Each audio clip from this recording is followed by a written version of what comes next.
સ્વાધ્યાય 8.1 દાખલા નંબર 3 જો સાઇન a બરાબર 3/4 હોય તો કોસ a અને ટેન a ની ગણતરી કરો। સૌ પ્રથમ આપણે આકૃતિ દોરીએ।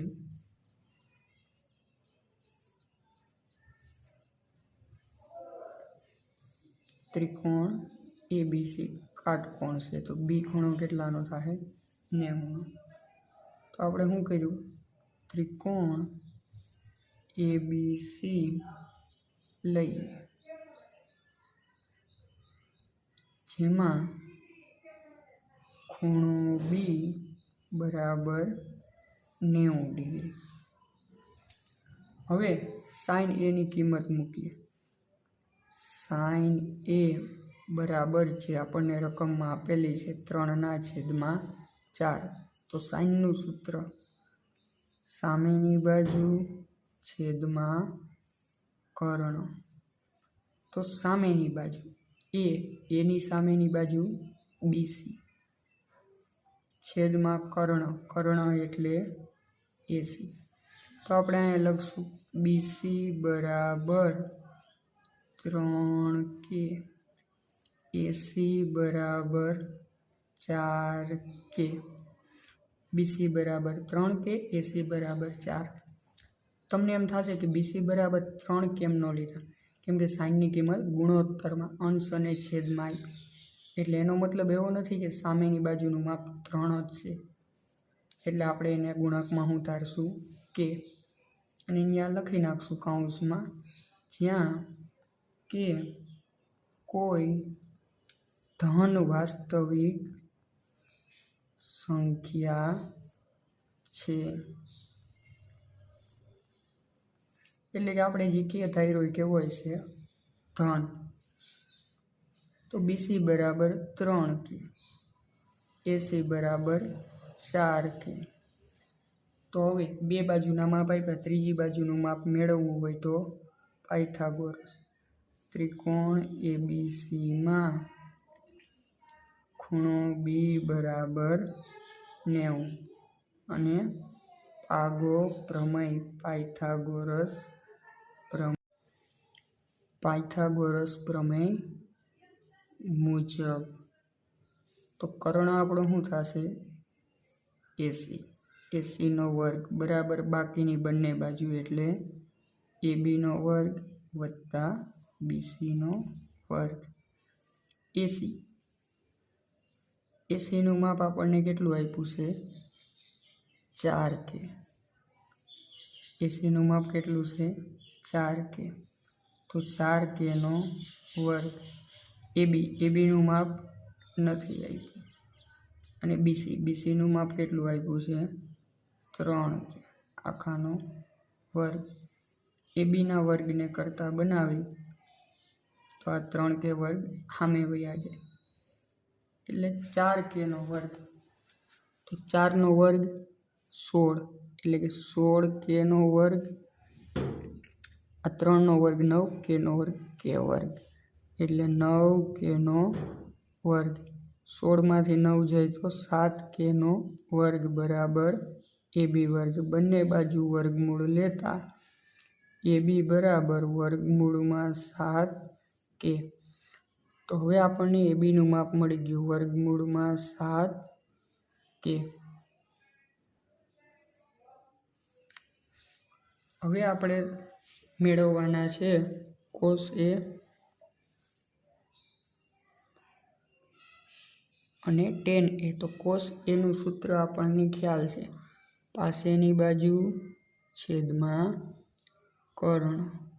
તો પાસેની બાજુ A ની પાસેની બાજુ AB અને કર્ણ આપણો થશે AC।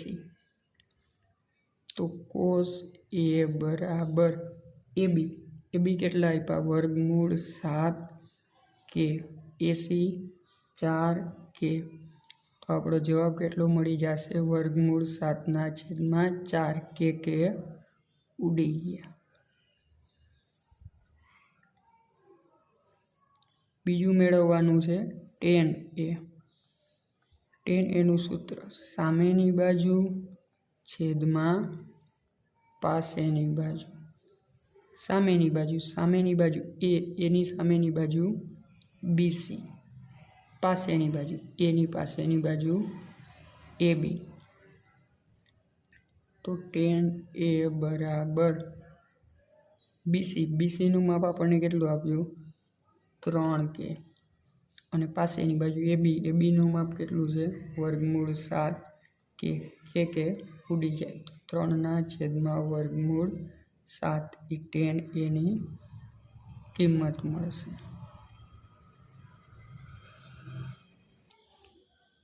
ત્યારબાદ ચોથો દાખલો, જો 15 cot A બરાબર 8 હોય તો sin A અને sec A શોધો.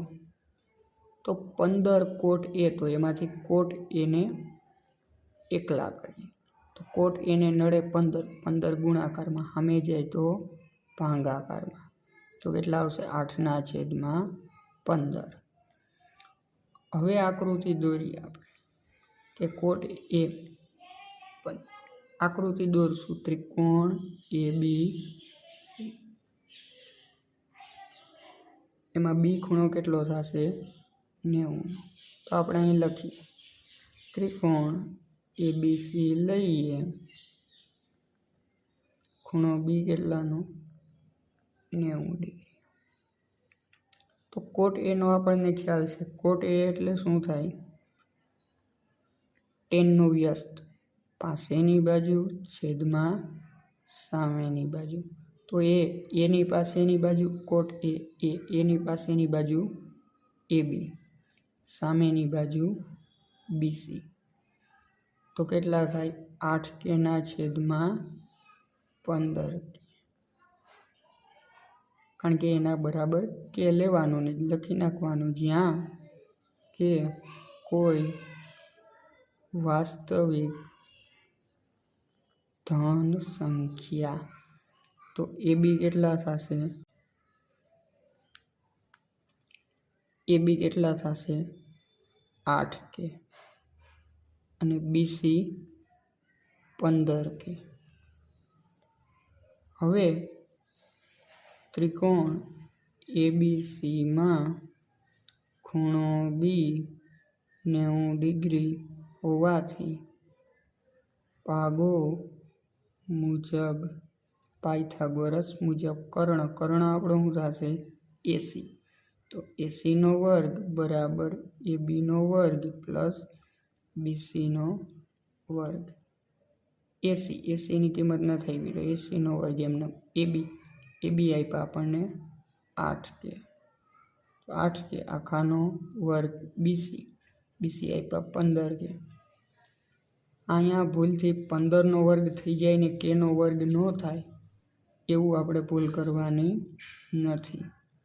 AC નો વર્ગ 8 નો વર્ગ 64, K નો વર્ગ K વર્ગ, 15 નો વર્ગ 225, K નો વર્ગ K વર્ગ, 64 પ્લસ 225 એટલે થશે 289 K નો વર્ગ. તો આપણને AC કેટલા મળી જશે, બે બાજુ વર્ગમૂળ લઈ તો 17K. હવે ત્રણેય બાજુ મળી ગઈ તો આપણે sin A મેળવીએ. sin A નું સૂત્ર સામેની બાજુ છેદમાં કર્ણ. તો સામેની બાજુ એની સામેની બાજુ કઈ થશે BC, કર્ણ શું થશે AC. BC નું માપ કેટલું આપ્યું 15K, AC નું માપ આપણને મેળવ્યું 17K. K ઉડી ગયા તો sin A કેટલા મળ્યા આપણને 15/17. આપણને sin A મળી ગયા. હવે sec કોના વ્યસ્ત કોસના.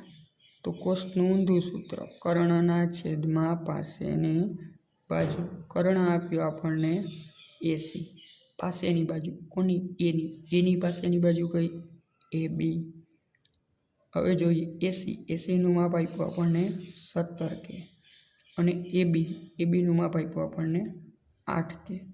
તો તો જવાબ આવશે આપણો 17/8 કે ઉડી જશે. આ આપણને મળ્યો સેક એ.